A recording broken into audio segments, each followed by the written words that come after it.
Ассалаумағалейкум, құрметті серіктестер. Қалайсыздар? Жағдайларыңыз жақсы ма, аман есен ба? Міне, Құда қаласа бүгін Еркінбай серіктесімізден 10 коробка не алып қалдық. Жетісайдан келеді. Жолдан пакет түсіріп алып қалдым. Ағайын жүректен бәріміз бөлісіп жатырмыз. Уже 5 коробкасы кетті, 5-еуі қалды. Мынау жеген кезде енді таза органика биомусқа піскен.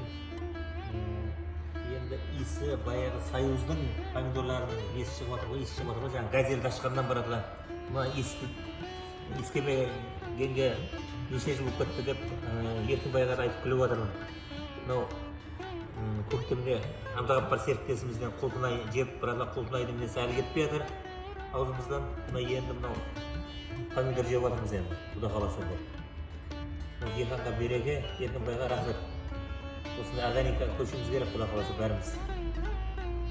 Таза